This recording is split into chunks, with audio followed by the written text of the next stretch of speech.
আসসালামু আলাইকুম রহমতুল্লাহি ওয়া বারাকাতুহু। আমি ডাক্তার মীর শহীদুল ইসলাম। আমার চেম্বার শুভেচ্ছা 255 ঐতিহ্যবাহী শেখগার সিলেট থেকে আপনাদের মাঝে সংযুক্ত হয়েছি। আমার সিলেট থেকে সংযুক্ত হয়ে প্রতিনিয়তই চিকিৎসা বিজ্ঞানের আলোকে গুরুত্বপূর্ণ কিছু আলোচনা করে আপনাদের মাঝে প্রেরণ করি, যা আপনারা দেখে আনন্দ পেয়ে থাকেন। আজকেও এই মুহূর্তে ব্যতিক্রম হবে না। গুরুত্বপূর্ণ একটা তথ্য দিচ্ছি, যা চিকিৎসা বিজ্ঞানের অত্যন্ত গুরুত্বপূর্ণ। যে আলোচনা করব গর্ভবতী মহিলাদের পালস নিয়ে। পালস বা চিকিৎসা বিজ্ঞানের ভাষায় এটাকে আমরা হেমোরাইডাল ডিসঅর্ডার বলি। কোনো কোনো এলাকায় ওরিস, অশ্ব, গেজ, ভগন্দর ইত্যাদি নামে ডাকা হয়। এটা যদি গর্ভ অবস্থায় হয় তাহলে একটু জটিল, তবে বেশি ঘাবড়ানোর কারণ নাই। রোগীর লক্ষণ বুঝে অবস্থার উপর নির্ভর করে রোগীকে কিন্তু ওষুধ দেওয়া যাবে। তো এই গর্ভ অবস্থায় কিন্তু এই পাইলসের সমস্যাটা বেশি হয়েও থাকে, যেহেতু পেটে বাচ্চা, যার পরিপ্রেক্ষিতে পেটটা বড় হয়ে যায়, পেটে একটা চাপ পড়ে, যার পরিপ্রেক্ষিতে এই চাপটা গিয়ে র্যাকটালে পড়ে। আর র্যাকটালে পড়লে, পায়ুপথে পড়লে এই পায়ুপথটা কিন্তু ফুলে যায়, ফেটে যায়। আর এ সময় কিন্তু কোষ্ঠকাঠিন্য থাকে। কোষ্ঠকাঠিন্য থাকার কারণ বিভিন্ন রকমের folic acid, iron, calcium, zinc এগুলা কিন্তু খেতে হয় সাপ্লিমেন্ট হিসাবে, যার পরিপ্রেক্ষিতে এই সমস্যাটা থাকে। আমরা অনেকে ইসাবগোলের ভুসি খেতে দেই। ইসাবগোলের ভুসি খুব একটা উপকারী, কিন্তু কারো কারো ক্ষেত্রে কিন্তু এটা ক্ষতিকর হয়ে যায়।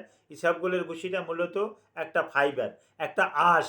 এই আঁশটা যদি খাওয়ার পরে পর্যাপ্ত পরিমাণে যদি সে লিকুইড গ্রহণ না করে, পানি যদি সে না খায়, বেশি করে পানি না খায়, অর্থাৎ আপনাকে মনে রাখতে হবে, হ্যাঁ, ইসবগুলের ভুসিতে কিন্তু পর্যাপ্ত পরিমাণে পানি শোষণ করে।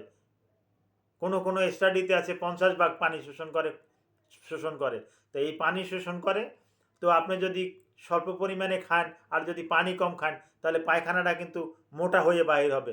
তখন কিন্তু উপকারের থেকে আরও অপকারটা বেশি হয়ে যাবে।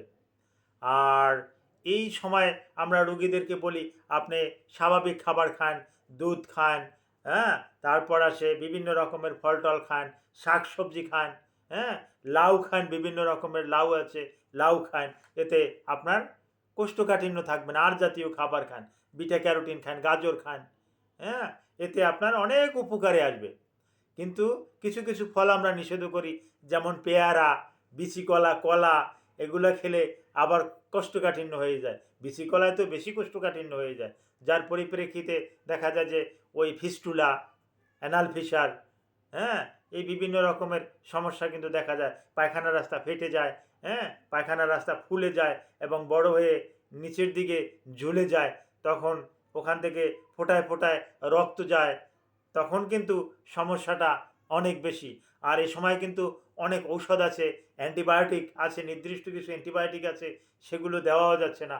আমরা কিছু অয়েনমেন্ট, ক্রিম, এটাও স্বল্প আকারে দিয়ে থাকি, কারণ রুগীটাকে তো ভালো করতে হবে রুগীর অবস্থার উপর নির্ভর করে, হ্যাঁ।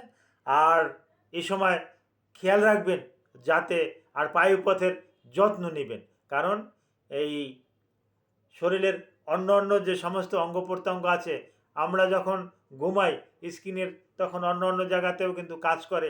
বা আমি এখন কথা বলতেছি, হ্যাঁ, আমার ঠোঁট নড়তেছে, আমার দাঁত দেখা যাইতেছে, আমার মুখ দেখা যাইতেছে, আমার জিহ্বা দেখা যাইতেছে, অর্থাৎ প্রত্যেকটা অঙ্গ প্রত্যঙ্গ কাজ করছে। চোখ কাজ করছে, হ্যাঁ, এই যে কপালের চামড়া, এই এটা আপডাউন করছে, হাত আপডাউন করছে, এই যে আপডাউন করে, এই এটাই স্বাভাবিক। অর্থাৎ এখানে একটা এক্সারসাইজ হচ্ছে। কিন্তু দেখা যাচ্ছে যে রেকটাল পথ, পায়ুপথ, এটা শুধু পায়খানা যখন করা হয় তখনই কিন্তু এটা খোলে, আবার এটা আটকে আটকে যায়, যার পরিপ্রেক্ষিতে ওখানে একটু সমস্যাটা বেশি। অ্যান্টিবায়োটিক, হ্যাঁ, বা আরও অন্য অন্য ওষুধ ওখানে কিন্তু অন্য অন্য ওষুধের মতো কাজ করে না। তো পালসেরও কিন্তু ধরন আছে। পালসের উপরে আমার একটা ভিডিও আছে, হ্যাঁ, first degree, second degree, third degree, fourth degree. Fourth ডিগ্রিতে অপারেশন করতে হয়, এর আগের পর্যন্ত ঔষধেই ভালো করা সম্ভব। কিন্তু গর্ভবতী মহিলাদের যদি হয়ে থাকে, গর্ভবতী মা বোনদের যদি এটা হয়ে থাকে, তাহলে একটু চিন্তার বিষয়। কারণ তাকে তো সব ওষুধ ওই সময় দেওয়া যাচ্ছে না। আর ওই সময় তো পেটে বাচ্চা থাকে, যার কারণে নিচের দিকে একটা বড় ধরনের একটা প্রেশার থাকে, চাপ থাকে। তখন আমাদেরকে একটা হিমশিম খেতে হয় যে কোনটা দেব। তো হ্যাঁ, আমরা যারা দীর্ঘদিন এই চিকিৎসা করি তাদের আমাদের ক্ষেত্রে সমস্যা হয় না। কিন্তু আমাদের বিশেষজ্ঞ, অর্থাৎ আমি বলছি বিশেষজ্ঞ চিকিৎসক না দেখিয়ে আপনারা হঠাৎ করেই কোনো দোকান থেকে কোনো ওষুধ নিয়ে আসবেন না, ওষুধ খাবেন না। হ্যাঁ, তাহলে হিতে বিপরীত হয়ে যেতে পারে, বড় একটা অঘটন ঘটে যেতে পারে। তো আমাদের সাথে আলোচনা সাপেক্ষে তারপর আপনারা ওষুধ খাবেন। আর পালসের ধরন অনুযায়ী আমরা রোগীকে কিন্তু চিকিৎসা দিয়ে থাকি। আর গর্ভ অবস্থায় এরকমের পালস হয়ে থাকে। গর্ভধারণের আগে যদি পালসটা যদি অনেক বড় আকারের থাকে, 3rd ডিগ্রি 4th ডিগ্রি, তাহলে ডাক্তারের সাথে আলাপ আলোচনা করেই আপনাকে কিন্তু গর্ভধারণ করতে হবে। তা না হলে আপনি গর্ভধারণের ওই আশাটা ছেড়েই দেন।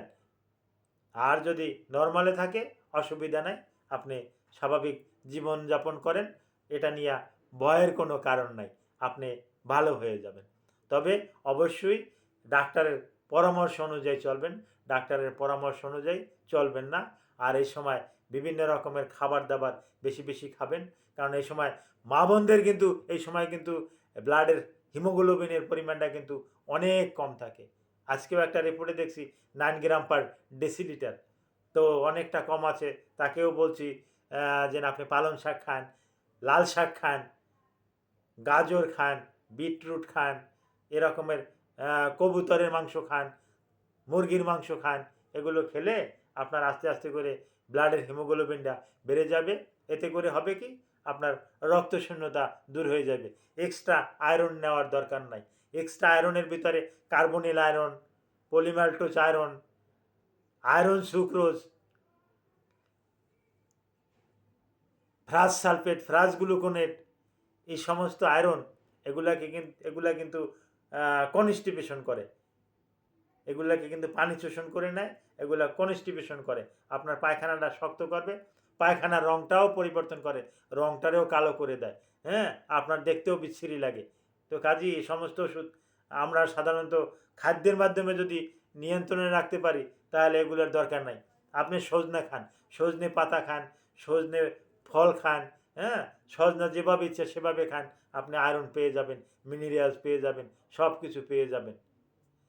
তো পাইলস সম্পর্কে যদি আপনাদের আরও কোনো জানার ইচ্ছে থাকে, আপনি কমেন্টসে জানাবেন।